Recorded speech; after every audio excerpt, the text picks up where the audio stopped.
Sa pangalan ng Ama, ng Anak, ng Espiritu Santo, makapangyarihan naming Ama, patuloy po kaming nagpapasalamat sa gabing ito. Minsan pa marapatin niyo po kami na maangkin po namin ang mga kalooban mo na nais niyo pong ipagkaloob sa gabing ito. Hinihiling po namin sa magitan ng tulong ng Banal na Espiritu na patuloy na ikaw ang siyang makapanguna, hindi ang mga kalooban namin. Kaya naman, dalangin po namin ang iyong mga banal na salita, lakipan niyo po ito ng kapangyarihan, pag-asa, kagalingan sa bawat naririto na humihiling na ikaw ang Diyos na patuloy na kumilos sa aming mga kalagitnaan. Salamat po at ibinababa na rin po namin ang aming mga sarili bilang pagkilala na ikaw ang Hari, ikaw ang Diyos na makapangyarihan sa lahat, na walang magagawa ang sino man maliban na ikaw ay sumaamin. Salamat po at ang lahat ng ito ay ibinabalik namin na may pasasalamat sa nag-iisang pangalan ng aming makapangyarihang Diyos na aming tagapagligtas. Pangalan ng Ama, ng Anak, Espiritu Santo, purihin natin ang Panginoon. Amen. Hallelujah. Manatili tayo nakatayo bilang paggalang sa mabuting balita na ating pong pagsasaluan. Hanguin natin sa Ebanghelyo ng Panginoon ayon kay San Lucas.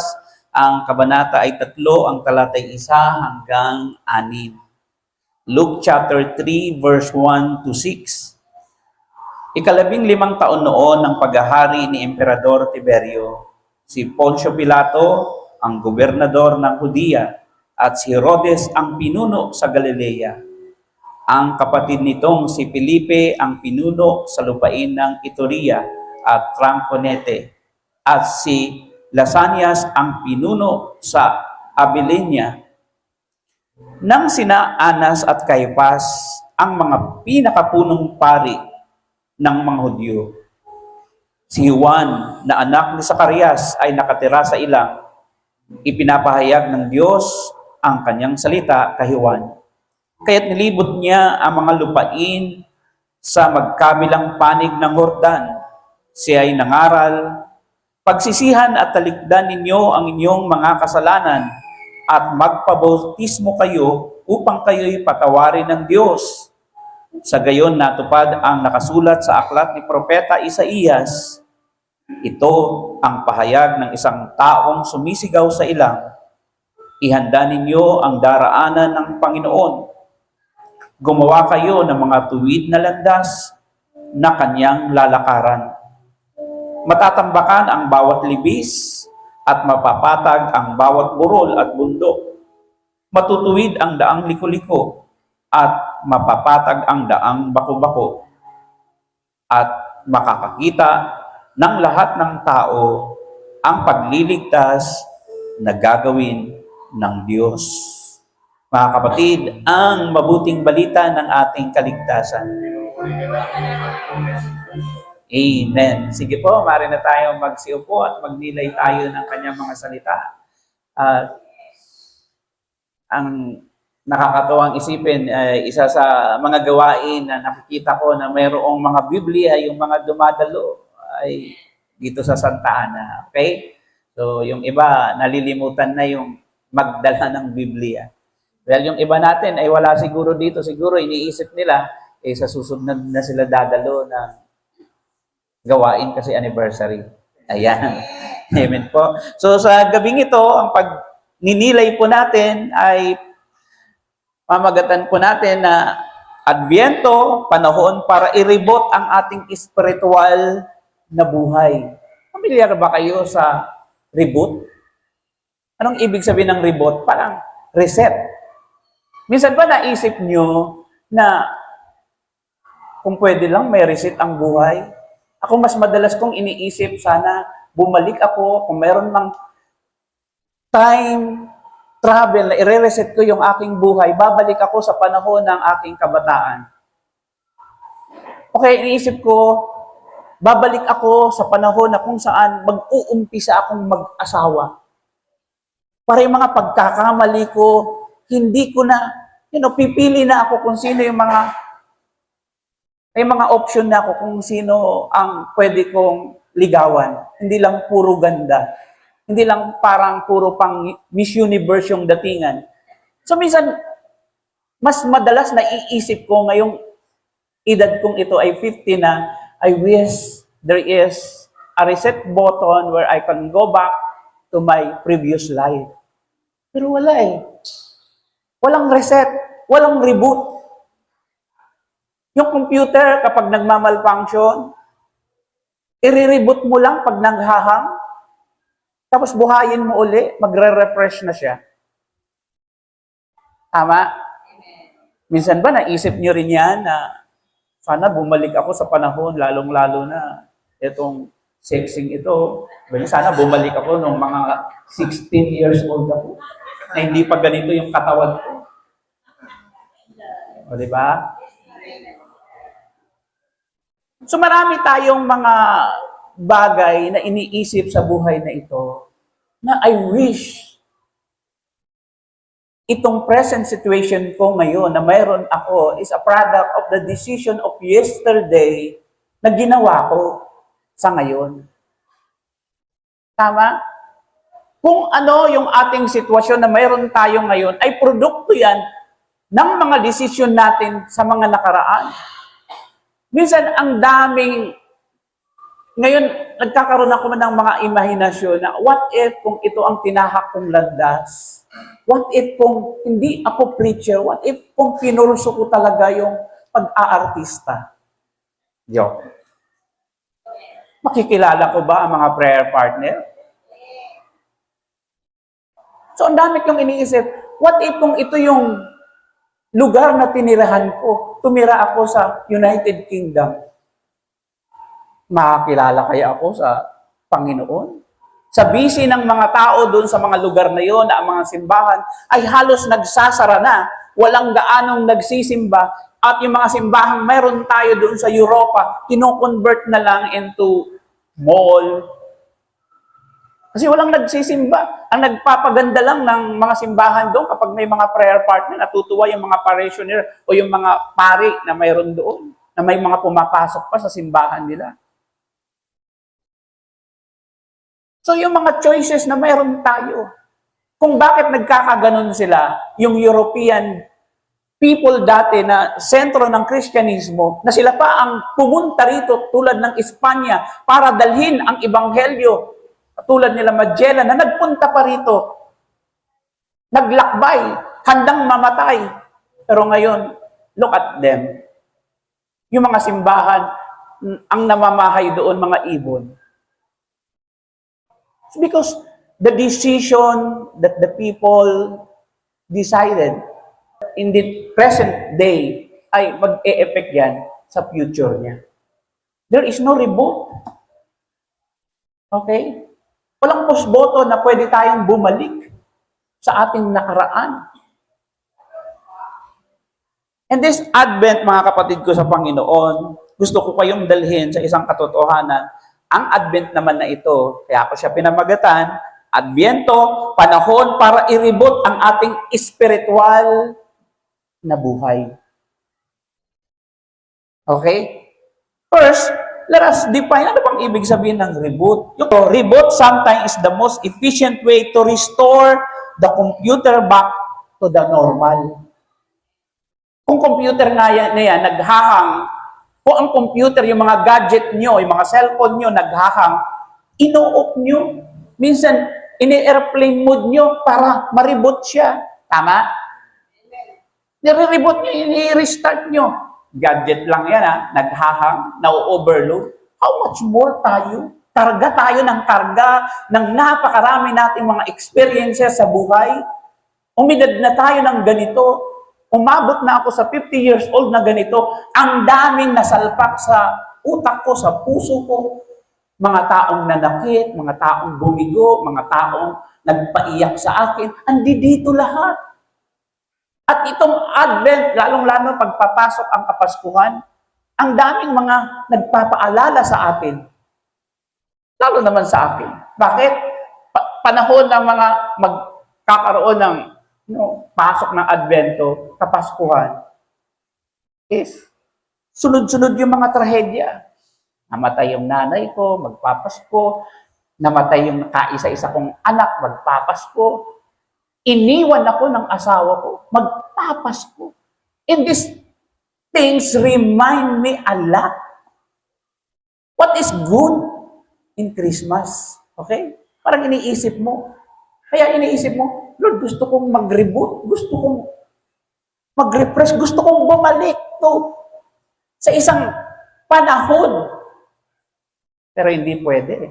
Minsan ba, nasabi mo sa sarili mo na, suli ko na kaya itong mister ko. Diba? Mali ata ako eh. Tama?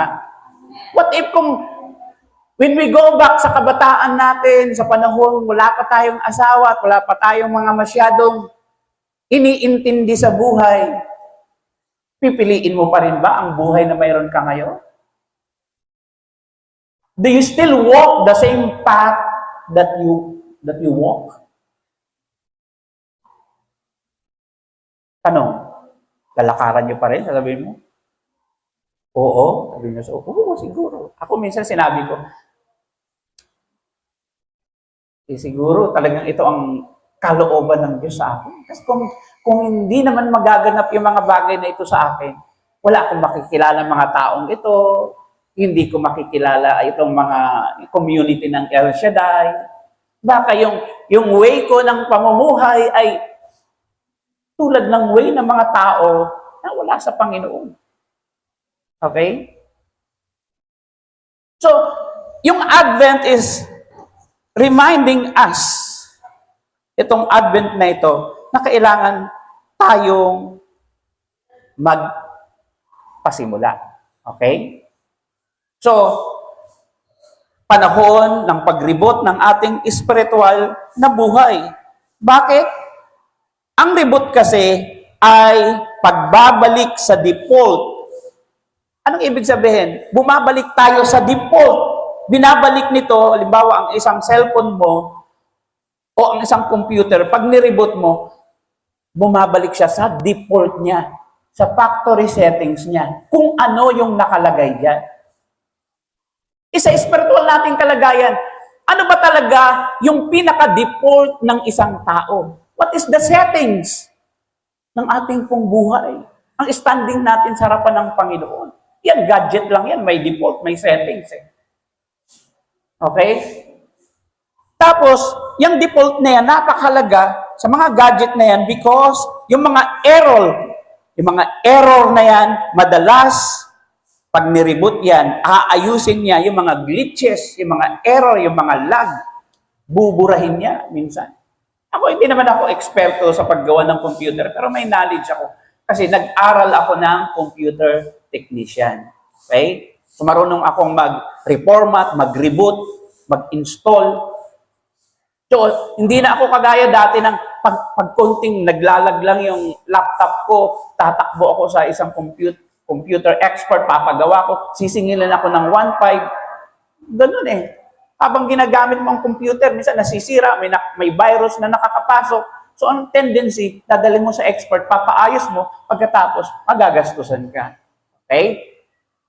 So, mayroong mga sumisira dito sa mga default ng settings ng ating mga gadget. So, kung ang tao ay may settings, ano ba ang settings ng tao? Ano ang default ng tao? Ang default ng tao, nung nilikha siya, perpekto siya. Tama? Wala siyang kamalian, hindi siya nagkakasakit, mayroon siyang komunikasyon sa Diyos. Ito yung default. Ito yung umpisa ng tao. Nilikha siya ayon sa imahe ng Diyos.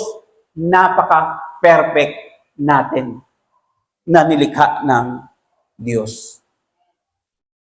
Tama? More than sa mga nilikha ng mga tao, ng mga gadget na nagagandahan tayo. May settings din, may default din ang tao. Kahit nga sa ating mga expression, pag nagagalit tayo, pag nagugulat tayo, lagi meron tayong default na expression kung ano yun. Makikita niyo yung mga tao, kapag ginulat mo, yun yung default niya. Okay? Yun yung meron siya. Ngayon, kung ganyan ang kalagayan ng tao noon, yung kanyang buhay noon ay napaka-perfect, Tapos mayroon siyang kalayaan na mag-isip, pumili, gumawa ng mabuti, magmahal sa Diyos, magmahal sa kapwa.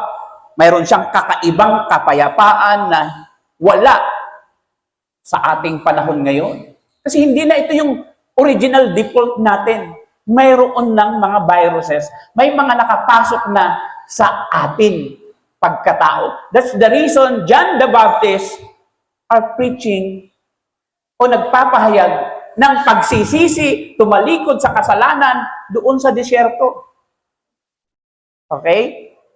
Kasi mayroong dapat ayusin na sa pagkatao ng buhay ng tao. Hindi na ito yung perfect settings na mayroon ang tao. Hindi na ito yung default natin. Ang default natin, mayroon tayong we walk with God na hindi tayo nagkakasakit, nagkakasala, hindi tayo nag-iisip o namumroblema sa mga kakainin natin because God provide everything. Okay? Yan. Diyan nilikha ng Diyos ang tao. Amen po. Napakaganda ng pagkakalikha ng Diyos sa tao. Ang isa sa katunayan sa default natin, mayroong pagkakatugma sa Diyos at ang default ng tao ay ang pagiging kaisa ng Diyos ang tao that time. Hindi sila magkalayo. Okay? Ang estado ng ganap na pagmamahal, pagtitiwala at pagsunod sa Diyos. Yan ang default natin. At yung paglihis ng default na ito ng tao sa kalooban ng Diyos, doon nagkaroon ng error, ng mga glitches, ang buhay ng tao na kailangan retokehin, na kailangan ayusin at bumalik tayo sa estado, sa perpektong ugnayan sa Diyos. Nagkakaroon tayo ng lost communication sa Diyos na ito. So ngayon, anong nangyari dyan? Sa default settings na meron tayo, may nakapasok na kasalanan, consider as a virus, na sumisira sa default ng disenyo ng Diyos sa tao, pumasok ang Panginoon. Okay? Parang antivirus lang sa computer na sinisira ang computer mo, ang gagawin ng antivirus, i-reprogram niya, i-refresh niya, lalabanan niya yung mga virus upang maging kagamit-gamit yung computer o ng cellphone na meron ka effectively. Yung buhay ng isang tao na may glitch, may malfunction, may error, cannot be used na maigi. Tingnan yung mga tao, hindi magamit-gamit ng Diyos kasi may mga bagay na dapat ayusin sa kanyang buhay. So, kailangan i-reboot. Amen po. Kailangan i-restart, i-refresh so that we can be used effectively. Amen po. Mahalaga. Yan na makita natin, mga kapatid ko sa Panginoon. So, ang Advent una ay paalala na tayo po, ang ating mga kaluluwa, ay kailangan ma-reboot. Okay? Iyan po ang pagninilay ng Advent. It's not all about paghahanda ng mga bagay na material pag dumarating ang Advent. Advent is not a Christmas that we can celebrate. Advent is a penitential. Okay? Naalala ko tuloy nung ako po ay na-assign sa Hong Kong dati. Noong nandoon ako, halos 6 months na ako, hindi ako nagpapagupit. Kasi hindi ko alam paano. Ay, barbershop dito. Ang haba ng buhok ko, kulot-kulot pa naman. So, ang pangit na itsura ko. Kaya I decided na lumabas, magpagupit. Napunta ako sa isang barbershop. Palagay, may in-check, tapos may English barbershop. Kasi malaman mo barbershop, may ganun-ganun, tapos may gunting. Pagpasok ko na doon, gulat ako. Hindi kayo magkaintindihan.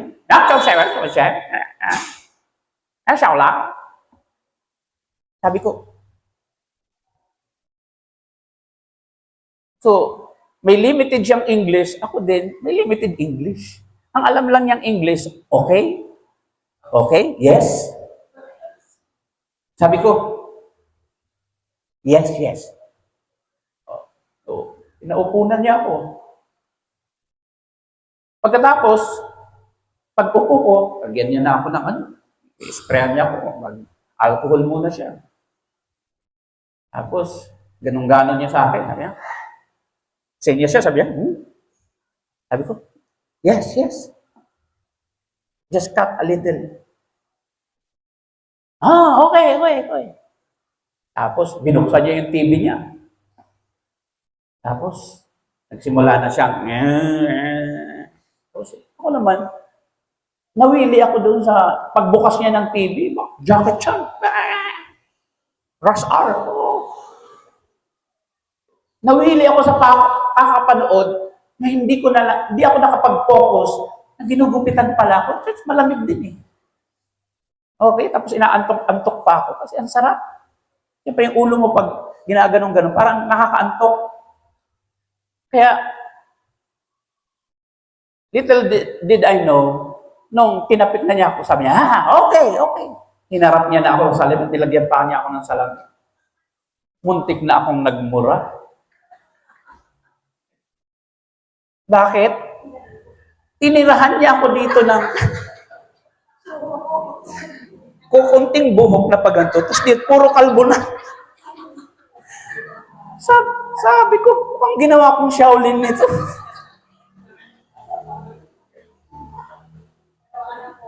Oo. Tapos nakaganon lang ako. Kaya pag uwi ko doon, nakita ako ng mga kapatiran. Sabi, ano nangyari sa iyo, Brad? Papasok ka ba ng military sa China? Ano ang point ko? Hindi ako nakapokus doon sa kung anong objective ko magpagupit. Nandun ako nanood. Tapos, katulog pa ako. Kaya yung nangyari. Okay? Para ako naging Shaolin Kung Fu. Kulang na lang, lagyan niya ng 6 na gano'n. Okay? Ang Advent sa ating panahon, gano'n. Mali yung focus natin ng paghahanda pag pumapasok ang Advent. Ang iba, nagkakaroon na sila ng mga bucket list. Ito yung ireregalo ko sa mga inaanak ko. Mga notebook o kung ano-ano mga nandiyan dyan. Diba? Ito yung iregalo ko sa kumari ko na kuripot. Padalhan ko siya ng mga 100 kutsara tinidor na galing China. Kapag tusok ka nun, babaluktot. O, diba? Bibigyan ko yung kaibigan ko ng mga hanger, babalot ko sa mga hanger na pag sinampayan, ang lulutong, bali agad. So, we have wrong notion of preparing of Advent. Okay? Parang ako, ganun. Mali yung focus ko. Pagpapagupit, pero panunood, pagtulog, yung ang in-enjoy ko. Yun ang naging result. Okay? Mga kapatid ko sa Panginoon, ang Advent ay paalala ng pagribot ng ating mga kaluluwa. Checkin natin, suriin natin ang ating sarili.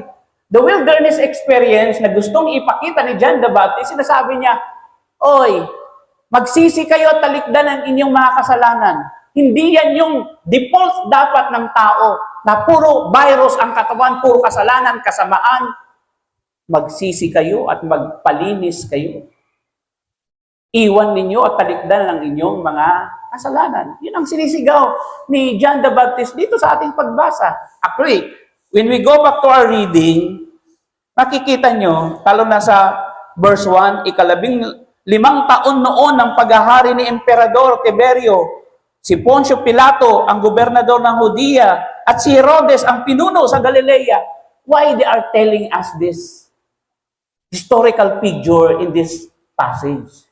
Kasi gustong sabihin dito ni San Lucas, itong mga taong ito na mga historical figure na ito, hindi ko kayo binibigyan ng isang kasaysayan na mga detalye, kundi ang sinasabi dito ng ating pagbasa. Sa mga kasaysayang ito, ng mga taong ito, ng mga kilalang taong ito, kumusta yung ating mga paghahanda? Kargado ba tayo ng mga galit, puot, rebellion? Because these people na binabanggit dito, nagdala ng napakaraming bigat sa buhay ng mga Hudyo. Pero sakupin sila, hindi na sila makakawala sa mga kagipitan ng buhay. Walang tigil. Ang mga sitwasyon na dumarating sa kanilang buhay, itong mga taong ito, isa sila sa mga nagpapahirap sa buhay ng mga Hudyo. Kahit nga sa pangrelihiyon, tingnan nyo, babanggitin sa verse 2, nang sina Anas at Caiphas, ang mga pinakapunong pari ng mga Hudyo, mayroon din conflict. Bakit dalawa ang pinakapunong pari o high priest? There is also a political unrest. They are competing kung sino sa kanila ang mayroong decision-making power, na kahit itong si Anas ay wala na sa posisyon at hindi na siya ang pinakapunong pare, pero siya pa rin ang may kapangyarihan magdesisyon sa pangrelihiyon. Parang sa atin lang panahon. Di ba? Na umalis na ang presidente, iba na ang presidente, pero yung previous presidente, for example, gusto pa rin humawak sa manibela na hawak ngayon ng presidente. Nakiki-drive pa rin siya. Parang ito, sa verse 2, si Anas and Caiphas, dapat isa lang ang high priest. Dapat isa lang din ang presidente na pangulo na magdadrive sa atin kung saan tayo dadalhin. Kaya lang, marami ang nakasakay, isakay na natin yung mga nasa kongreso. Andun din sila sa loob. Isakay din natin mga senador, andun din sila. Lahat gusto mumawak ng manibela. Dito tayo, dito tayo. Diretso. Could you imagine kung mayroon kang sasakyan na bus, tapos ikaw ang driver, tapos ang daming humahawa? Sa tingin nyo, baka sabi mo, ibangga ko na lang ito, ihulog ko na lang ito sa Ilog Pasig, matapos na tayo. Yan ang sitwasyon na mayroon yung pagbasa natin. Nakakapatid ko sa Panginoon, parang sa Pilipinas lang din. Na nag-aagawan sila ng mga kayamanan, ng mga kung ano ang makukuha sila, na kungwari, dadalhin sa isang ayuda, bibigyan ka ng 3,000. Ayun kung nabigyan na kayo. Oo daw. Oo, si Jelay, oo. Kaya pala binigyan niya ako ng spaghetti, oh. Wala ba? Akap. O yun nga, part yan. Yung akap, part yan. Part yan ng ayuda. Alam niyo ba, magugulat kayo kung saan niyang kinukuha yung mga ayuda na akap na yan. Tinatawag nilang Ayuda Nation. Alam niyo? Doon yan sa mga budget, kinakaltasan nila.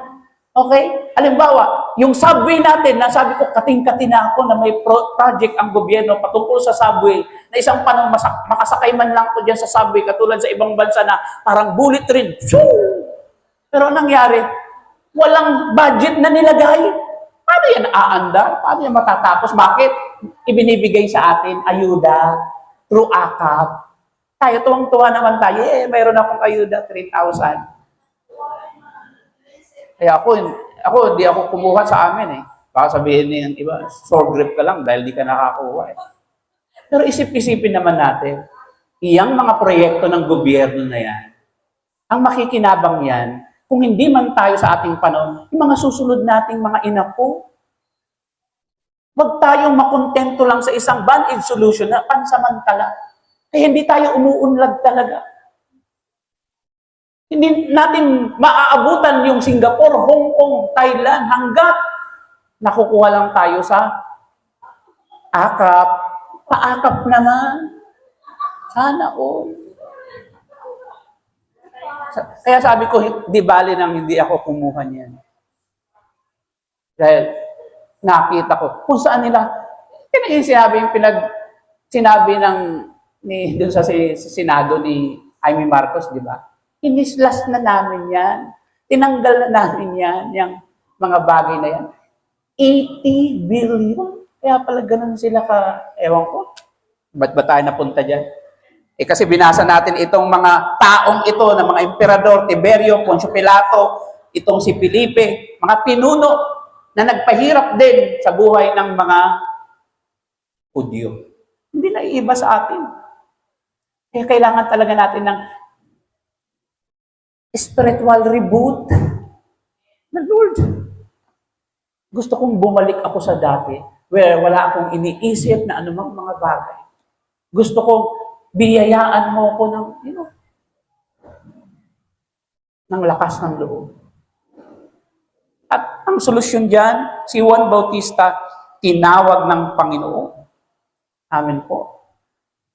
Para ang mga tao pukawin at bumalik sa Panginoon. Because only God can give us reboot ng ating mga pangkaluluwa. Tama? Hindi yan kayang takpan ng kung ano-ano. Amen po. Pangalawa, tatlo lang po ito, I won't belong. So ang kailangan, ang Advent ay pagpapaalala sa atin sa pang-spiritual na reboot. Kung ang computer nire-reboot, tayo din minsan. Bumalik tayo sa Diyos. So, pangalawa, Advento, panahon para sa spiritual na pag-upgrade. Alam niyo yun? Anong ibig sabihin ng upgrade? Di ba yung cellphone nyo, kung 3210 pa yan, ang layo na niyan. Mag-upgrade ka na. Wala na yan. Yung mga tunog pa yan, wala na. Wala na. Nasa panahon na tayo ng AI, Artificial Intelligence. Okay? Kaya kanina, habang papunta ako dito, tinanong ko itong iPad ko, wala lang internet, nag-usap kami. Sabi ko, Siri, what is the weather condition today? Oh, sumagot oh. Oh, di ba? Siri, what is the weather condition today? Oh. Oh, ayan. Naglalag siya, naglalag. Wala siyang internet, mahina. Pero kanina, ayun oh. Please try again. O, try again daw. Wala siyang internet. Ibig kong sabihin, pag hindi tayo nag-a-upgrade, mahuhuli tayo. Itong gadget nga ito, nagbibigay na ng direction. Bago ako umalis, sinabi ko, Siri, what is the weather condition today? Sabi niya, uulan. Magdala ka ng kapote. Kaya, tama nga, umulan, no? Kaya, gadget lang yan, ha? Nag-a-upgrade na. Meron na rin mga tawag dito, AI na mga ano. Diba? Yung sa Facebook nyo lang, sa Messenger nyo lang, may AI na dyan. Eh. Kausapin mo eh. So kung ang gadget nag-a-upgrade, tayo din. Mga kapatid ko sa Panginoon, ang Advento ay panahon sa spiritual na pag-a-upgrade. Kahit yung Vatican Council, nag-upgrade. Yung Vatican I, dati tayo ang pare, pag nagmisa, nandito, andun kayo. Nakatalikod, di ba? Kaya sa Vatican II, nagkaroon ng aggiornamento. Kasi yung modernong panahon, nag-upgrade na, tapos yung simbahan, naiiwan. Para makasabay, nagkaroon ng pagpupulong ang Vatican Council, Vatican II, sumabay din tayo sa mundong nagbabago. Hindi naman tayo makukompromiso. Tandaan nyo, mga kapatid ko sa Panginoon, sa mga edad nating ito, tinatalo na tayo, kayong mga pinanganak bilang mga baby boomer. Sino mga baby boomer dito? Mga pinanganak panahon ng gyera. Oh, baby boomer yan eh. Ako, Generation X. 1974 to 1980 something. Okay? Susundan yan ng mga 80s, mga millennial. Tapos, darating ang mga Gen Z.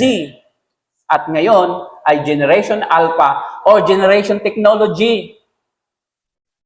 Alam ba natin yung mga bagay na yan? Kung hindi tayo upgraded, alam niyo ba kung ano mang nangyayari sa inyong mga apo, mga anak, na mga pinanganak sa ating panahon ngayon sa mundo ng technology? Upgraded na mga kapatid ko sa Panginoon. Maiiwan tayo pag wala tayong alam. Yung mga apo ninyo, mga youth ngayon, dapat alam nyo kung ano mga tinatangkilik nila, di ba? Kung ano ang mag-uso. Di ba? Sabi nga ni Father, hindi tayo effective. For example, ako ay hawak ko ang mga youth. Di ko malalaman kung ano ang mga needs ng mga kabataang hawak ko kung hindi ko alam kung ano ang mga tinatangkilik nila. Tulad ng ni Benny. Hindi ko alam kung sino si Benny na yan. Sabi ko, sino ba yan si Benny? Oh, sinearch ko. Isang popular na song, singer, influencer, na nag-i-impluensya sa buhay ng mga kabataan na mayroon tayo na kahit mga nasa gawain ng Panginoon, they are influenced. So nagbabago yan, nag-upgrade yan. Kung dati yung mga Blackpink ang mga iniidolo nila, nag-upgrade din sila. Kung dati, di ba? Let's kill this love. Den, den, den, den, den. Ngayon, iba na. Yan ang problema sa marami sa ating panahon. There is a big gap sa henerasyon na mayroon tayo at kung ano ang mga nangyayari sa ating paligid pag hindi natin yan na-address. Sa spiritual na buhay din, ganyan. Kailangan nating mag-upgrade, mga kapatid ko sa Panginoon. Ano yung mga spiritual na pag-upgrade na mayroon tayo? Ito ay parang pag-aayos ng ating mga software, mga programs na mayroon sa ating katawan. May mga programs yan eh. Yung ating pagkatao, may mga built-in yan. Naniniwala ba kayo? Mayroong mga nilagay dyan ang Diyos para maging ikaw at maging kung ano talaga tayo, maging tao tayo. Meron yan.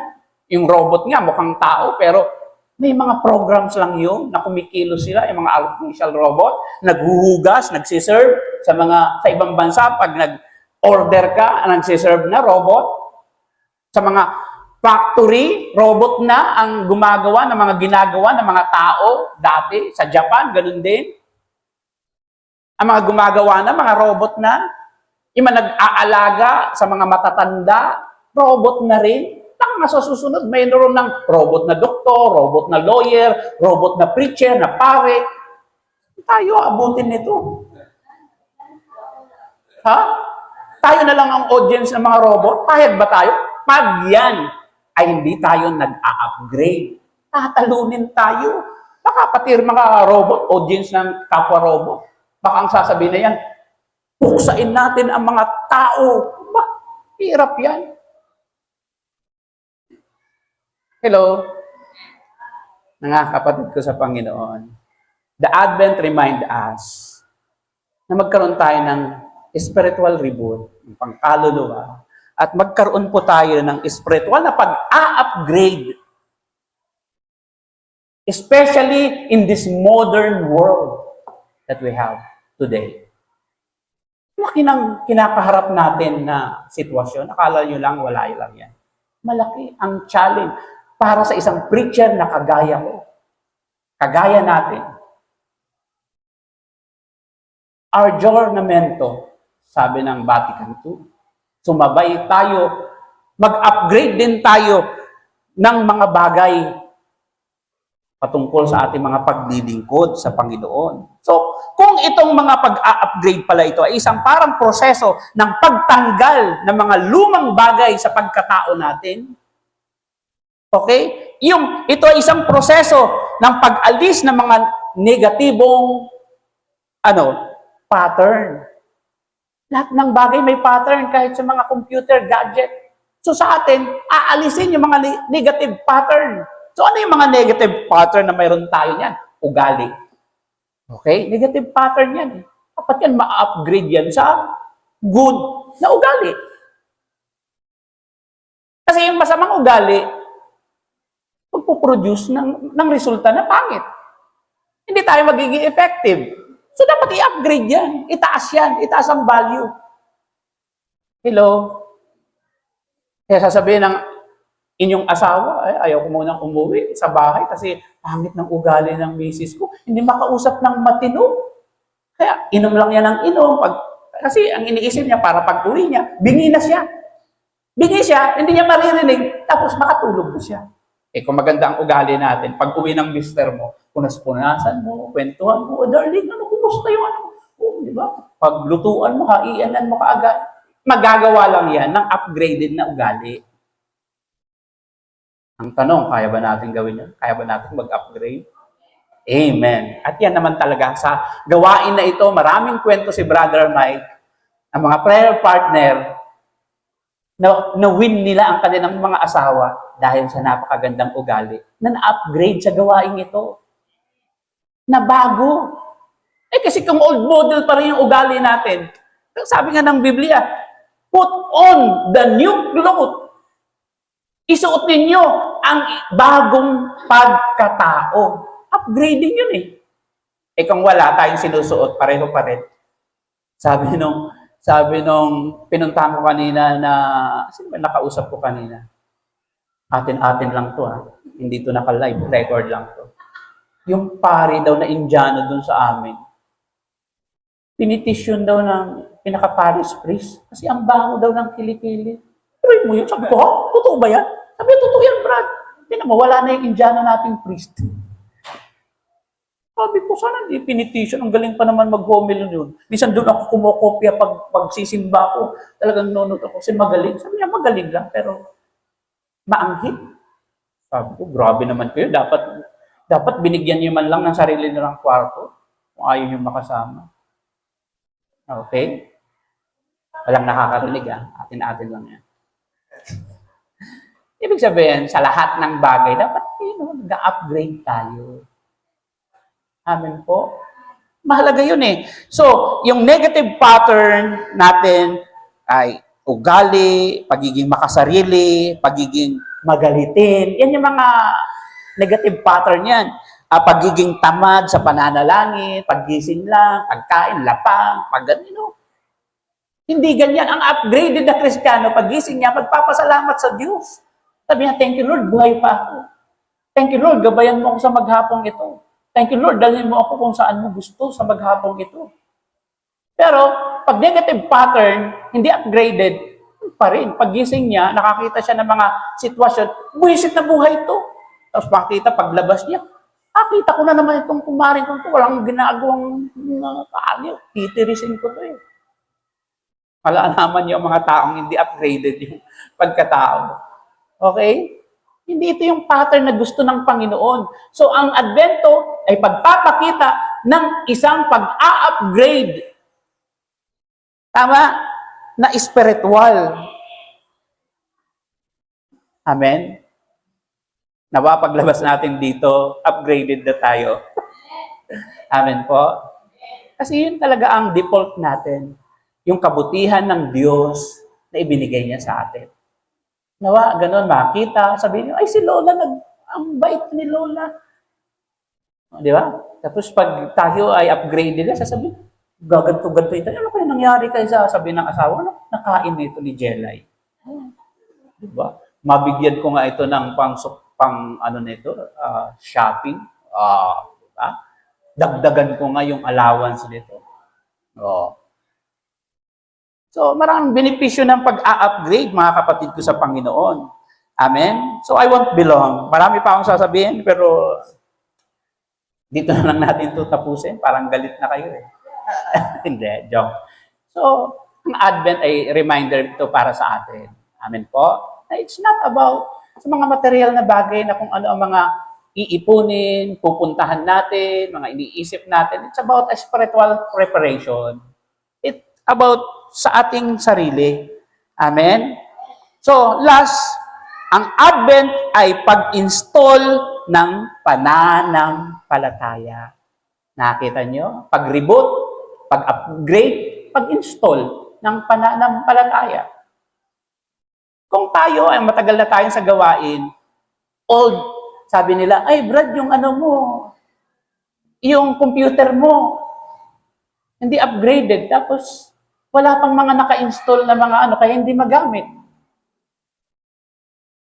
Di ba ba? Kahit may cellphone kang napagaganda, kung walang mga naka-install na apps dyan, walang Facebook, walang Messenger, hindi ka rin nag-install ng mga contact number, anong silbi niyan?